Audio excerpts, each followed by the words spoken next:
Hello and welcome everyone. आज अपन पढ़ेंगे chapter first class 10th का रियल नंबर्स, है ना। जैसे कि अभी तक हम 9th में पढ़े हुए थे रियल नंबर्स के बारे में थोड़ा बहुत, कि अपन ने सबसे पहले पढ़ा नेचुरल नंबर। ठीक है, नेचुरल नंबर्स क्या होते हैं? जो हमारे काउंटिंग नंबर्स होते हैं वो हमारे नेचुरल नंबर्स होते हैं। फिर हमने पढ़ा होल नंबर्स। होल नंबर्स क्या होते हैं? काउंटिंग नंबर्स के साथ अगर हम ज़ीरो को जोड़ लेते हैं तो वो हमारे होल नंबर्स हो जाते हैं। ठीक है, फिर आता है हमारा इंटीजर्स। इंटीजर्स वो नंबर्स होते हैं जो कि होल नंबर्स होते हैं, साथ ही साथ उनके जोड़ लिया जाता है नेगेटिव नंबर्स, है ना। नेगेटिव नेचुरल्स को हम बोलते हैं, और negative numbers plus positive numbers और ज़ीरो को जोड़ के बोल दिया जाता है इंटीजर्स। फिर हमारा आता है रैशनल नंबर्स।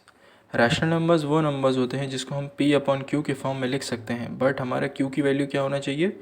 ज़ीरो नहीं होना चाहिए। मतलब उसको फ्रैक्शन के फॉर्म में लिख सकते हैं, बट हमारा डिनोमिनेटर कभी भी ज़ीरो नहीं होना चाहिए, है ना। तो वो रैशनल नंबर्स हैं। फिर आता है हमारे इर्रेशनल नंबर्स। इर्रेशनल नंबर्स वो होते हैं जिसको हम p अपॉन क्यू के फॉर्म में नहीं लिख पाते, मतलब जिसको हम फ्रैक्शन के फॉर्म में नहीं लिख पाते हैं। ठीक है, उसमें अगर हमारा डिनोमिनेटर ज़ीरो भी है तो भी वो इर्रेशनल नंबर है। डिनोमिनेटर अगर ज़ीरो होता है फ्रैक्शन का किसी भी, तो उसमें हमारा वो इर्रेशनल नंबर होता है। ठीक है, जब हम रियल रैशनल नंबर्स और इर्रेशनल नंबर्स को जोड़ देते हैं तो हमारे बनते हैं रियल नंबर्स। तो रियल नंबर्स क्या हो गए हमारे?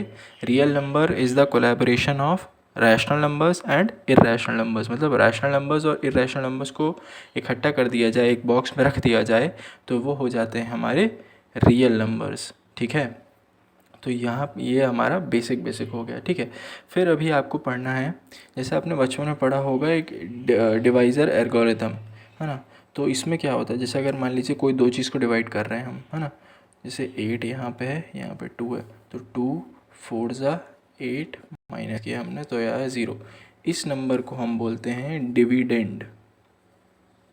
ठीक है, ये है डिविडेंड, ये होता है हमारा डिवाइज़र, ये होता है हमारा कोशेंट, और ये होता है हमारा रिमाइंडर। तो हमने बचपन में पढ़े थे dividend equal to divisor into quotient plus remainder. Dividend equal to divisor into quotient plus remainder. ठीक है, इसी को हम आगे बढ़ा देते हैं यूक्लिड डिवीजन लेमा में। तो यूक्लिड साहब ने बोला कि अगर किसी दो नंबर, जैसे मान लीजिए दो नंबर हैं सी और डी, है ना। दो नंबर हैं आपका सी और डी, इसका आपको HCF निकालना है। तो आप कैसे निकाल सकते हो उसको? आप इस यूक्लिड डिवीजन लेमा के थ्रू निकाल सकते हो। अगर आपका डी इक्वल टू होता है P into C plus zero. ठीक है, एक सेकेंड, प्लस आर लिखते हैं अभी, है ना। D equal to P into A लिखिए यहाँ पे, है ना। D equal to P into A plus R, ये हमारा रिमाइंडर है, ये हमारा कोशेंट है, ये हमारा सॉरी ये हमारा डिवाइज़र है, सी होगा यहाँ पे।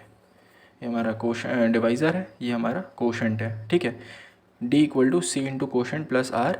हमें ऐसा जब तक करना है, जब तक डिवाइड करना है, जब तक हमारी डी की वैल्यू कुछ ऐसी ना आ जाए, D equal to A into Q plus zero. Remainder हमारा क्या आना चाहिए? ज़ीरो। जब हमारा रिमाइंडर ज़ीरो आ जाता है तो ये जो हमारा डिवाइज़र है ये होता है हमारा HCF। ठीक है, अगर हमें दो नंबर दिए गए हैं सी और डी, तो हम उसको क्या कर सकते हैं? सी और डी को डिवाइड कर सकते हैं। अच्छा, ये आपको एक बता दूं, अपन बचपन में लॉन्ग डिवीजन मेथड यूज़ करते थे HCF निकालने के लिए। लॉन्ग डिवीजन मेथड, वही मेथड का ये शॉर्ट फॉर्म है। ठीक है, ये लॉन्ग डिवीजन मेथड में अपन पूरा वैसा ऐसा डिवाइड करते थे, मतलब जैसे मान लीजिए आपका 8 है और 2 है, इसका एलसीएम 2 4 ज़ा 8, अभी आपका 0 आ गया तो ये आपका क्या हो जाता था? HCF। अगर मान लीजिए कोई बड़ा नंबर है 21 और 2 है, तो 2 10 ज़ा 20 माइनस किया 1 बचा। ठीक है, अब यहाँ 2 यहाँ आ जाता था 2, तो 2 1 2 ज़ा 2, रिमाइंडर 0, तो ये HCF आ गया 1। ठीक है, तो ऐसे ही हम इसको, तो इसको हम अगर यूक्लिड डिवीजन फॉर्म में लिखते तो कैसे लिखते हैं? 21 इक्वल टू 2 इंटू 10 प्लस 1, फिर then 2 equal to 1 into 2 plus 0, तो ये 1 हमारा HCF हो गया। ठीक है, अब आपको समझ में आया। तो ये हमारा HCF हो जाएगा। ठीक है, मतलब हमें दो नंबर को जब तक डिवाइड करना है जब तक हमारा रिमाइंडर क्या आ जाए, ज़ीरो ना आ जाए। और कैसे डिवाइड करना है, जिस प्रकार से हम लॉन्ग डिवीजन में, मतलब पहले में जैसे मान लीजिए हमने जैसे दो नंबर्स को डिवाइड किए, 21 और 2 को डिवाइड किए, तो जो हमारा रिमाइंडर आता है उस रिमाइंडर से हमें डिवाइज़र को डिवाइड करना है अगली बार। ठीक है ना, ये रिमाइंडर जो आया ना हमारा, इससे डिवाइज़र को डिवाइड करना है। ठीक है, जैसे मान लीजिए एक एग्जांपल देते हैं आपको। जैसे मान लीजिए आपको निकालना है HCF 25 का और 3 का। ठीक है, 25 और 3 का HCF निकालना है आपको, बोल दिया गया है। तो आप कैसे निकालेंगे उसको, सबसे पहले आप लिखेंगे 25 इक्वल टू 3 की टेबल में 25 के पास आता है 3 8 ज़ा 24, आपका रिमाइंडर बचेगा 1। ठीक है, 3 8 ज़ा 24, रिमाइंडर 1। तो अब आप क्या करेंगे, आपका रिमाइंडर है 1। ठीक है, तो अब 1 को आप डिवाइड करना है किससे, आप देखिए यहाँ पे आप अगर लिखते 3 25 और यहाँ था आपका 8। ठीक है, तो अब कहाँ, यहाँ 3 जो था वो अंदर आ जाएगा अंदर, तो ये जो था अब आपका नंबर वो यहाँ पे आ जाएगा 3 इक्वल टू, रिमाइंडर यहाँ पे आ जाएगा 1 इंटू किसकी टेबल में, 1 3 ज़ा 3 प्लस 0। जब हमारा रिमाइंडर 0 आ गया तो ये जो नंबर है ये हो जाएगा HCF। 1 is the HCF of 25 and 3। ये हमारा है यूक्लिड डिवीजन लेम्मा। ठीक है, आपको समझ में आ गया होगा आई थिंक, है ना। चलिए अब अपन एक्सरसाइज की तरफ पढ़ते हैं। हमारी फर्स्ट 1.1 एक्सरसाइज का फर्स्ट क्वेश्चन है, using Euclid division algorithm find HCF of 135 and 225। इसको मैं आपको सॉल्व करके दिखाता हूँ, बाकी तो आप खुद से ट्राई करिएगा। ठीक है, चलिए 225, इनमें से बड़ा नंबर है हमारा 225, तो उसको हम क्या लेंगे, डिविडेंड। ठीक है, वो बाहर रहेगा, इक्वल टू 135। 135 की टेबल में 225 के पास क्या आता है, तो 135 1 ज़ा 135, 135 2 ज़ा 270, बड़ा हो जाएगा आपका। ठीक है, तो ये 1 ज़ा लेंगे आप, बचेगा आपका क्या रिमाइंडर, आपका रिमाइंडर बचेगा 90। ठीक है, फिर अब आप रिमाइंडर को यहाँ डिवाइज़र की जगह ले लेंगे और ये आपका डिवाइज़र बन जाएगा डिविडेंड। 135 इक्वल टू 90, 90 की टेबल में आपका फिर 1 ज़ा लेना पड़ेगा आपको। अब आपका क्या रिमाइंडर बचेगा, 45। अब आपका रिमाइंडर आ जाएगा डिवाइज़र की जगह, ये आ जाएगा डिवाइज़र आ जाएगा डिविडेंड की जगह। 45 2 ज़ा हमको पता है 90 होता है, तो हमारा रिमाइंडर आया 0। जब रिमाइंडर 0 आया तो 45 इज़ द HCF। तो हमारा है आंसर 45। ठीक है, चलिए क्वेश्चन नंबर 2 की तरफ बढ़ते हैं। क्वेश्चन नंबर 2 में बोला है, show that any positive odd integer is of the form 6q plus 1। ठीक है, और q is the some integer. ठीक है, उन्होंने बोला है पॉजिटिव इंटीजर है और साथ ही साथ ऑड है। ठीक है, तो आप उसको कैसे लिख सकते हैं, अगर कोई भी नंबर है तो आप उसको कैसे लिख सकते हैं। देखिए हिंट क्वेश्चन में ही छुपी होती है, आपको बोला गया है 6q प्लस 1 के फॉर्म में बताओ, या तो 6q प्लस 3 हो या तो 6q प्लस 5 हो। ठीक है, तो आपको ध्यान दीजिए क्वेश्चन के साथ क्या नंबर जुड़ा हुआ है, 6, उसी से आपको लेना है हिंट में। देखिए आप क्या करेंगे, आप वही फॉर्मूला अप्लाई करेंगे, dividend equal to divisor into quotient plus reminder.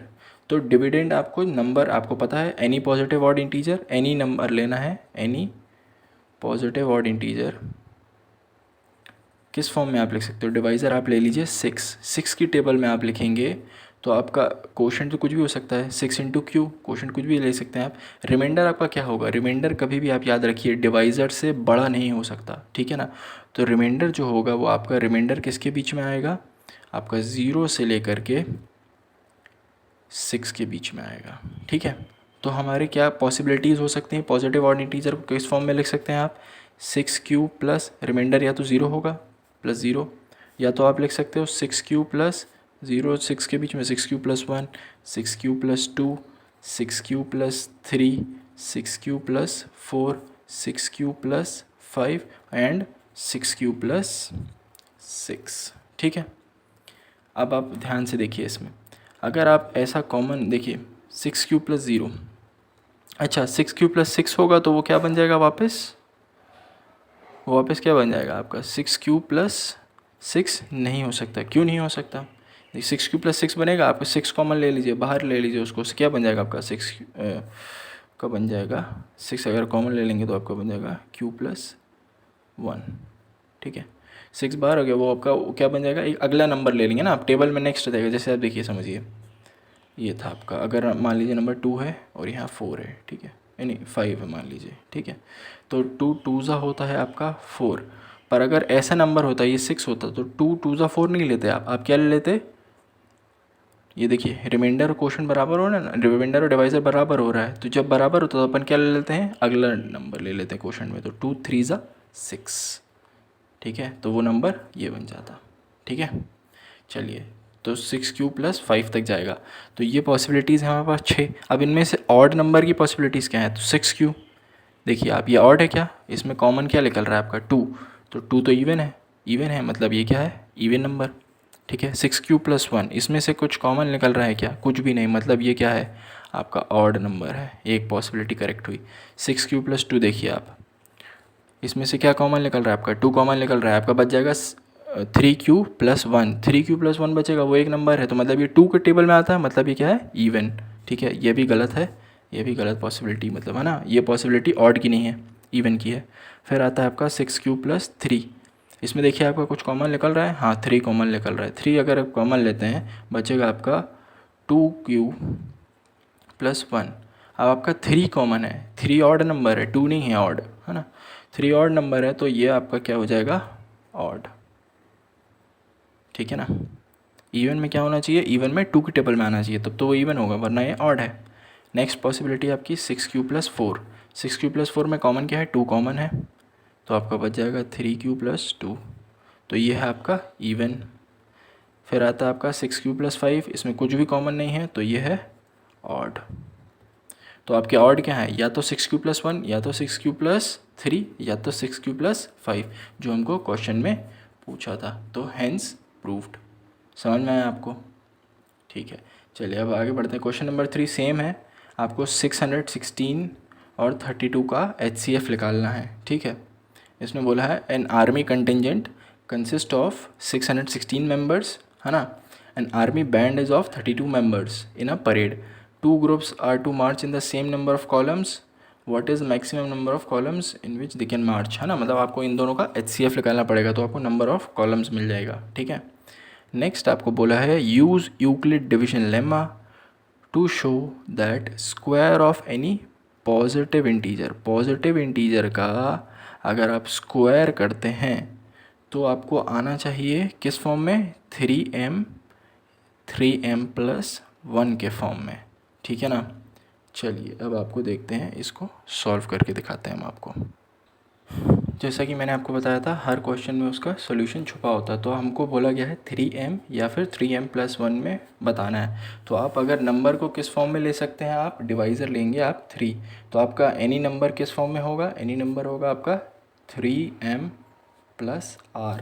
r आपका किसके बीच में होगा, r आपका होगा या तो 0 या तो 1 या तो 2, 3 से छोटा होगा। ठीक है ना, ठीक है, तो नंबर का आपको क्या लेना है, पॉसिबिलिटीज़ देखिए पहले आप, तो पहली पॉसिबिलिटी है 3m, क्योंकि 3m + 0 3m हो जाएगा। फिर पॉसिबिलिटी आती है 3m + 1, एंड लास्ट पॉसिबिलिटी होगी आपकी 3m + 2। ठीक है, इन तीनों का आपको क्या लेना है, एनी नंबर का स्क्वायर। ठीक है, तो स्क्वायर लेंगे आप, जब 3m का स्क्वायर लेंगे हो जाएगा 9m², 3m + 1 का स्क्वायर लेंगे होगा 9m² + 1 + 6m, और थर्ड नंबर बन जाएगा आपका 9m² + 4 + 12m। ओके, ये आपके 3 नंबर बन जाएंगे। ठीक है ना, चलिए अब आपको इनको किस फॉर्म में लिखना है, या तो आपका 3m + 1 हो, या तो 3m, या तो, है ना, ठीक है, इस फॉर्म में हो जाए। ठीक है, चलिए अब चेक करते हैं हम आपको।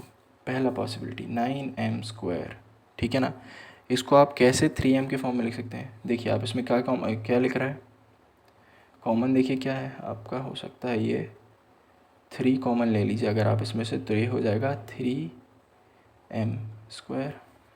आप पूरे होल नंबर को क्या ले सकते हैं, m, ठीक है ना। कोई भी नंबर को आप एक वेरिएबल ले सकते हैं ना, तो ये हो जाएगा आपका 3m के फॉर्म में, तो ये पॉसिबिलिटी करेक्ट है, ठीक है। ये हो गया आपका प्रूफ। सेकंड नंबर था आपका 9m² + 1 + 6m, है ना। अब आप देखिए इसमें क्या कॉमन निकलता है। अगर आप इन दोनों टर्म्स में देखें क्या कॉमन है आपका, 3 कॉमन है ना, एंड m कॉमन है। 3 भी कॉमन है, m भी कॉमन है, तो पहले वाले टर्म से अगर 3m गया तो बचा आपका 3m, इस टर्म से अगर 3m गया तो बचा आपका 2, देन +1 बाकी है। इस पूरे को आप ले लीजिए m, तो आपका हो जाएगा,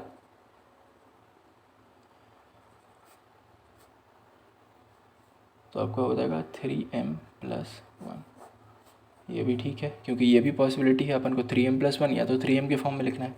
थर्ड टर्म है आपकी 9m² + 2m + 4, सॉरी +12m + 4। 4 को आप लिख सकते हैं 3 + 1, 9m² + 12m + 3 + 1, ओके। अब इन तीनों में से 3 कॉमन ले लीजिए। 3 कॉमन अगर आप लेते हैं तो क्या हो जाएगा आपका, ये आपका बन जाएगा 3m², आपका ये बन जाएगा 4m, फिर ये बन जाएगा 1, +1 बचा था वो बाहर है। इस पूरे को आप ले लीजिए m, तो हो जाएगा आपका 3m + 1। तो एनी पॉजिटिव नंबर उसका स्क्वायर किया हमने, square can be represented as 3m और 3m + 1, तो हैंस प्रूव्ड, ठीक है ना। यहाँ पे हमने प्रूव कर दिया है इसको कि भाई अगर किसी भी हमने पॉजिटिव नंबर लिया है, पॉजिटिव इंटीजर लिया है, तो वो क्या होगा, उसका स्क्वायर 3m या 3m + 1 के फॉर्म में होगा। चलिए, आपको थर्ड दिया है क्यूब। आपको यूक्लिड डिवीजन लेमा लेना है, कोई भी आप पॉजिटिव इंटीजर का आप क्यूब लेंगे तो वो किस फॉर्म में होना चाहिए, 9m, या तो 9m + 1 या तो 9m + 8। इसमें भी आप देखिए हिंट आपको दी है 9m किसके क्यूब के पास, तो आपका लगभग आप 9m है ना, तो आप 9 ले लीजिए, है ना। आप अगर यहाँ पे अगर 3 लेते हैं तो भी चल जाएगा, 9 लेते हैं तो भी चल जाएगा अगर डिवाइज़र, ठीक है ना। तो आप पॉजिटिव इंटीजर को आप 3m + 1 भी ले सकते हैं, या तो आप 9m + r भी ले सकते हैं, या तो 3m + r, आपकी मर्ज़ी। 3m + r ले लीजिए या 9m + r। अगर 9m + r लेंगे तो आपकी पॉसिबिलिटीज़ बढ़ जाएंगी, ठीक है। तो आप, मेरा मानना है कि आप 3m + r लीजिए, तो आपका छोटी में, क्योंकि 9 का भी क्यूब में 9 कॉमन निकल जाएगा, 3 के क्यूब में भी आपका 9 कॉमन निकल जाएगा, ठीक है। ऐसे कोई प्रॉब्लमेटिक सिचुएशन नहीं है, तो 3m + r लीजिए, छोटी वैल्यू रहेगी तो अच्छा से आसानी से बन जाएगा। 3m + r, तो पॉसिबिलिटीज़ होंगी आपकी 3m, 3m + 1, 3m + 2। अब इनका क्यूब लेना है, तो 3m का क्यूब क्या होगा, 3 का क्यूब होता है 27, 27m³। 3m + 1 का क्यूब लेते हैं अपन, तो 3m + 1 का क्यूब होता है 27m³ + 1 + 27m² + 9m, ठीक है। इसी तरह 3m + 2 का क्यूब होगा 27m³ + 8 + 54m² + 36m, ठीक है। अब हम इसको क्या करेंगे, कॉमन लेंगे। अगर आप 97m³ देखिए तो इसमें क्या कॉमन आ रहा है आपका, इसमें आप अगर 9 कॉमन ले लीजिए तो आपका बचेगा क्या, 3m³। इसको आप अगर m ले लेंगे तो हो जाएगा आपका 9m। फर्स्ट टर्म तो प्रूफ हो गई हमारी कि 9m के फॉर्म में आ रहा है, ये टर्म प्रूफ, ठीक है। अब सेकंड को प्रूफ करते हैं। इस पूरे में आप देखिए आपको किस में कन्वर्ट करना है, 9m + 1 के फॉर्म में, तो 1 को साइड में ले लीजिए, इन तीनों में से कॉमन लीजिए, इसमें से कॉमन लीजिए, इसमें से कॉमन लीजिए 9, बचेगा आपका क्या, 3m³ + 3m² + m, बाहर बचा 1, इस पूरे को ले लीजिए m, तो हो गया आपका 9m + 1 के फॉर्म में। ये भी टर्म ठीक है आपकी। अब इस टर्म में देखिए आपको +8 मिल रहा है बाहर, +8 चाहिए था, 9m + 8, +8 बाहर मिल रहा है। इन 3 टर्म में से आप कॉमन ले लीजिए 9। आप अगर इनमें से 9 कॉमन लेते हैं तो बचेगा आपका 3m³। इसमें से अगर 9 कॉमन लेते हैं तो आपका बचेगा 6m²। इसमें से 9 कॉमन लेते हैं तो बचेगा 4m + 8। ये पूरे को आप m ले लीजिए, तो ये हो जाएगा 9m + 8, ये भी तीनों टर्म हमारी प्रूफ हो गई, ठीक है ना। आपने क्या लिया, 3m+r लिया, उसका क्यूब किया, पॉसिबिलिटीज़ निकाली पहले तो 3m, 3m+1, 3m+2 possibility, because r क्या होगा, 3 से छोटा होगा, या तो 0 से बड़ा या तो 3 से छोटा, ठीक है, या तो 0, ये तो ले 0 यहाँ पे, या 1 या 2, और उससे बड़ा ले नहीं सकते आप। तो इनका क्यूब लिया, इसका क्यूब आया, इसका क्यूब आया, इसका क्यूब आया, फिर उसमें से कॉमन निकाल के हमने प्रूफ कर दिया यहाँ पे जो हमको निकालना था, ठीक है, हेंस प्रूफ्ड। चलिए आगे बढ़ते हैं। यहाँ पे हमारी फर्स्ट एक्सरसाइज कंप्लीट होती है। तो अब हम एक काम करेंगे, नेक्स्ट वीडियो में हम बाकी एक्सरसाइज कवर करेंगे। ओके, चलिए तब के लिए थैंक यू।